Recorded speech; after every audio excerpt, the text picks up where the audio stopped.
Nagsimula ang kwento sa pagdating ng isang walang awang pinuno ng drug cartel na nagngangalang Alejandro sa isang bar, hinahanap ang isang dealer na nagnakaw sa kanya. Ang problema, ang tanging tao roon ay ang kasintahan ng dealer, si Lizzie. Nag-iwan si Alejandro ng mensahe na nagpapaliwanag na kailangan siyang makita ng kanyang kasintahan sa lalong madaling panahon. Ipinaliwanag ni Lizzie na ang dealer, na nagngangalang Jensen, ay hindi niya kasintahan. Nagkaroon lamang sila ng isang gabing relasyon at hindi na sila nag-usap simula noon, ngunit walang pakialam si Alejandro. Bumunot siya ng kutsilyo at nagbanta na papatayin si Lizzie at ang kanyang pamilya kung hindi siya tutulungan nitong mahanap si Jensen. Pag-alis ni Lizzie, isang security guard na nakasaksi sa pananakot ang pumasok at sinubukang pigilan si Alejandro. Sa kasamaang palad, wala siyang ideya kung sino ang kanyang kausap. Sa loob ng ilang segundo, pinatay siya ni Alejandro nang walang pag-aalinlangan. Pagkatapos ay lumipat ang kwento sa isang tahimik at liblib na lugar sa labas ng lungsod. Dito, makikilala natin si Baudry, isang retiradong secret agent na namumuhay ng mapayapa kasama ang kanyang nag-iisang anak na babae, si Sophie. Nakatira silang mag-isa sa isang maliit na cabin sa kailaliman ng kakahuyan, malayo sa ingay at kaguluhan ng lungsod. Ang kanilang buhay ay kalmado at simple. Hindi tulad ng karamihan sa mga kabataan na babae, pinalaki si Sophie ng may mahigpit na disiplina. Napaka-protective ng kanyang ama at sa halip na balaan siya tungkol sa pagtambay o pagpunta sa mga perya, tinuruan niya ito kung paano humawak ng mga baril. Nakakagulat na komportable si Sophie sa ganitong pamumuhay at itinuturing ito na normal. Dumating ang kinabukasan. Sinimulan ni Baudry ang kanyang araw sa pamamagitan ng panalangin na nagpapakita ng kanyang matibay na pananampalataya at pasasalamat para sa kanyang pamilya. Dahil kaarawan ni Sophie, naghanda siya ng cake at isang espesyal na regalo para sa kanya. Habang natutulog pa rin siya, tumungo si Baudry sa bayan upang bumili ng ilang gamit sa pangangaso. Sa kanyang karaniwang tindahan, nakakita siya ng isang segunda manong lawnmower. Nasa maayos pa rin itong kondisyon at madaling maayos, kaya binili niya ito sa mababang presyo. Pagbalik sa cabin, nagising si Sophie at binuksan ang kanyang regalo sa kaarawan. Tuwang-tuwa siyang matuklasan ng isang semi-automatic na armas na Glock, isang bagay na matagal na niyang palihim na pinapangarap. Matapos itong ligtas na maitago, tumungo siya sa ilog upang mangisda. Bigla, may narinig siyang sumisigaw ng tulong. Sa halip na sumugod ng walang ingat, nagtiwala si Sophie sa kanyang likas na kakayahan sa kaligtasan at umuwi upang sabihin sa kanyang ama na kararating lang. Magkasama nilang pinuntahan ang lugar malapit sa ilog. Hindi nagtagal ay natuklasan nila ang isang dalagang nagngangalang January na inaanod sa tubig, malubhang na sugatan. Napansin ni Baudry ang isang tama ng bala sa tagiliran nito. Gusto niya itong dalhin sa ospital, ngunit si January, na halos walang malay, ay nagmakaawa sa kanya nang huwag itong gawin. Dahil sa limitadong mga supply medikal, ginawa ni Baudry ang lahat ng kanyang makakaya upang matigil ang pagdurugo. Ang susunod na mangyayari ay magbabago sa lahat. Matapos gamutin ang kanyang mga sugat, naghanda si Sophie ng mainit na sopas ng manok upang matulungan si January na mabawi ang kanyang lakas. Nang sumapit ang gabi, binalaan ni Baudry si Sophie na lumayo. Si January ay isang estranghero na may tama ng bala at wala silang ideya kung sino talaga siya. Gusto lang niyang manatiling ligtas si Sophie at maunawaan ang sitwasyon. Kinabukasan, nagising si January at napagtanto na ang kanyang kamay ay nakaposas sa frame ng kama. Mahinahong ipinaliwanag ni Sophie na bahagi ito ng protocol sa kaligtasan ng kanyang ama. Kahit na nakakabahala, ang kanilang mga intensyon ay tunay at naunawaan ni January na sinusubukan lamang nilang protektahan ang kanilang mga sarili. Samantala, tumungo si Baudry sa supermarket upang bumili ng gamot at malinis na damit para kay January. Habang naroon, hindi inaasahang nakilala niya ang isang matandang kaibigan, isang lokal na sheriff na nagngangalang Brake. Ipinakilala rin siya sa bagong partner ni Brake, si Davenport, na kamakailan lamang ay inilipat. Pagkatapos ng isang maikling pag-uusap, naghiwalay sila ng landas at nagpatuloy sa kanilang araw. Nang gabing iyon, habang natutulog na si Sophie, nilapitan ni January si Baudry, nagising pa rin. Sa wakas ay ibinahagi niya ang tunay na nangyari. Ipinaliwanag niya na pagka-uwi niya galing sa trabaho, natagpuan niya ang kanyang kasama sa bahay, si Lizzie, na pinahihirapan ng dalawang lalaking nakamaskara. Kahit na wala siyang kinalaman dito, nasaktan din siya sa pag-atake.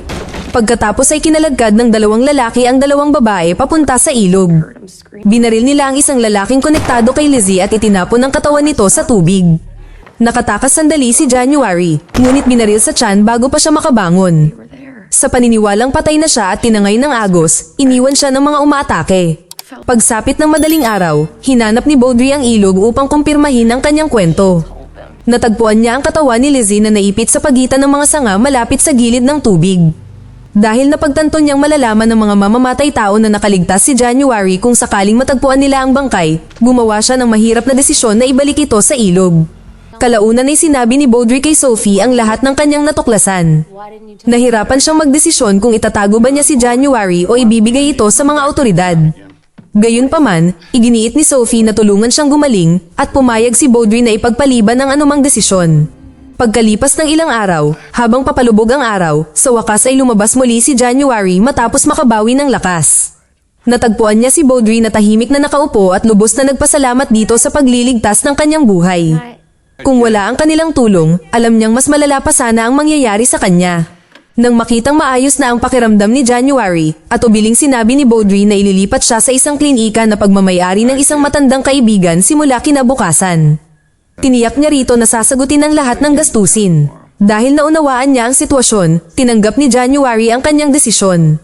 Nang gabing iyon, nagawa ni Alejandro na mahuli si Jensen at brutal na binugbog ito. Nabunyag na si Jensen ay isang tiwaling pulis na palihim na nagtatrabaho para kay Alejandro upang mapanatiling maayos ang kanyang mga kriminal na operasyon. Sa kanilang huling kasunduan, pinagtaksilan siya ni Jensen sa pamamagitan ng pagnanakaw sa kanyang mga gamit at nagtago. Nang tumangging magsalita si Jensen, walang awa siyang pinahirapan at pinatay siya ni Alejandro. Kinabukasan, gaya ng plano, dapat sana ay dadalhin si January sa isang klinika para sa karagdagang pagpapagaling. Gayunpaman, habang papunta roon, biglang huminto ang kanilang mga sasakyan dahil sa isang insidente noong nakaraang gabi. Dahil ang opisyal na humahawak sa pinangyarihan ay si Sheriff Brake, hindi masyadong nag-alala si Baudry noong una. Ipinaliwanag ni Sheriff Brake na kaninang umaga, habang nagpapatrolya siya, natuklasan niya ang bangkay ng kanyang nasasakupan, si Jensen, na napadpad sa pampang ng ilog. Iniimbestigahan pa rin ang kaso, ngunit nakatanggap din ng pulisya ng isa pang ulat tungkol sa pangalawang bangkay na natagpuan sa mas mababang bahagi ng ilog. Kinilala ito bilang si Lizzie. Ang ikinababahala ni Baudry ay natuntunan ng pulisya ang background ni Lizzie at natuklasan na nakatira ito sa parehong apartment ng kanyang matalik na kaibigan. Ayon sa mga kapitbahay, parehong nawala ang dalawang babae ng sabay. Tungkol naman sa kaibigan, si January, sinusubukan pa rin ng pulisya na alamin kung nasaan siya. Dagdag pa ni Davenport na nakakita rin ng mga investigador ng mga bakas ng paa na hindi kalayuan sa bangkay ni Lizzie. Pinaghihinalaan niya na maaaring buhay pa si January at posibleng may nag-aalaga sa kanya. Natigilan pa siya nang mapansin niya ang isang babae sa di kalayuan kasama si Baudry. Walang pag-aalinlangan, mabilis na inangkin ni Baudry na ito ang pamangkin niya na nagmula sa ibang bayan upang ipagdiwang ang kaarawan ni Sophie. Dahil hindi naligtas ang klinika, ibinalik si January sa cabin para sa proteksyon. Doon, sa wakas ay isiniwalat niya ang buong katotohanan. Noong gabi ng pag-atake, tinanggal ng isa sa mga lalaki ang kanyang maskara at pinagbantaan na papatayin siya at si Lizzie bago pa ito nakatakas at natangay ng ilog. Dahil alam niyang buhay pa si January at ngayon ay isang mahalagang saksi, napagtanto ni Baudry na hindi titigil ang mga lalaking responsable sa paghahanap sa kanya. Nang papalubog na ang araw, dalawang estranghero ang dumating sa cabin.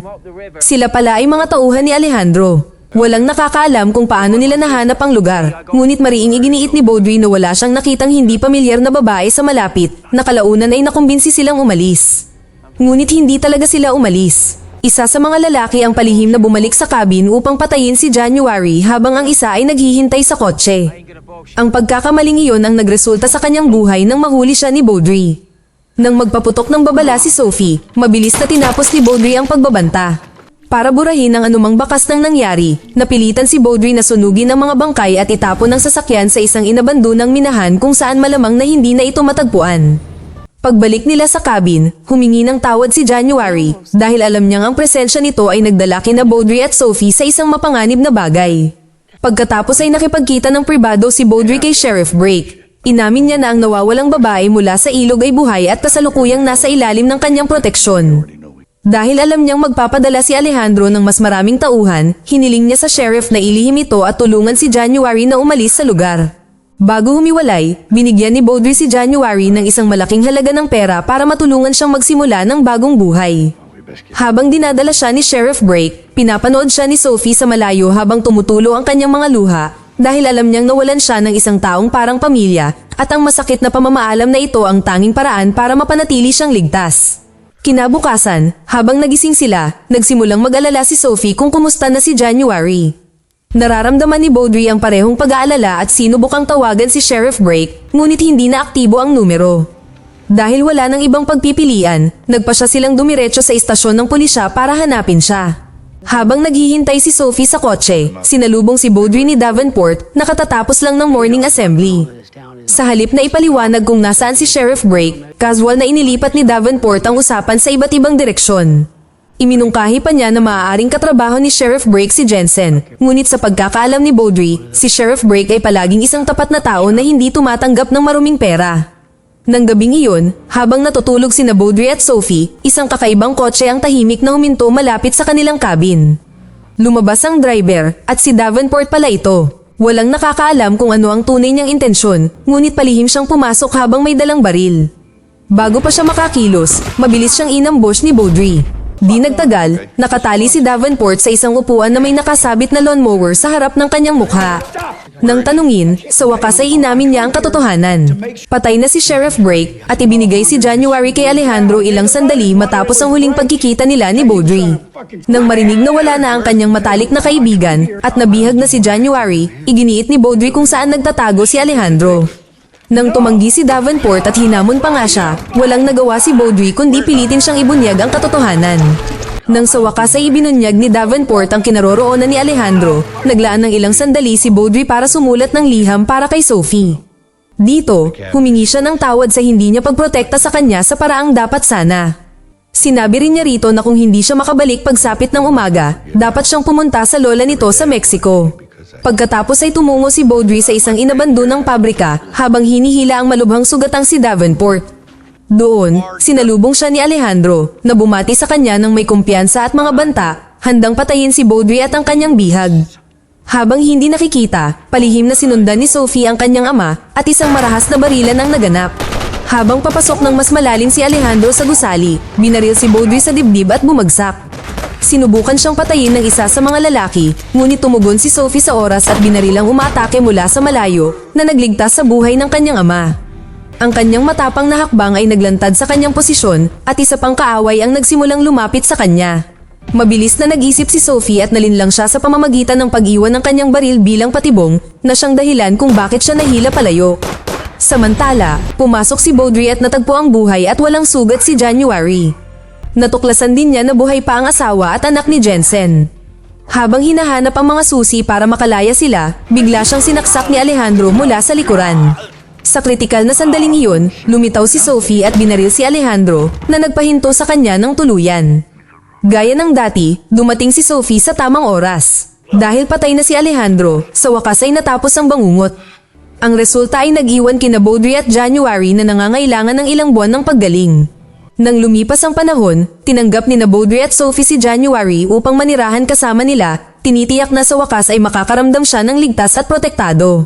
Ang aral na makukuha natin sa kwento ay huwag kailanman gambalain ng isang tahimik na kubo, isang palakaibigang pulis, o sino mang may hawak na lawnmower at huwag mamaliitin ng isang babaeng may likas na angking galing sa paghawak ng baril dahil siguradong may kalalagyan ka.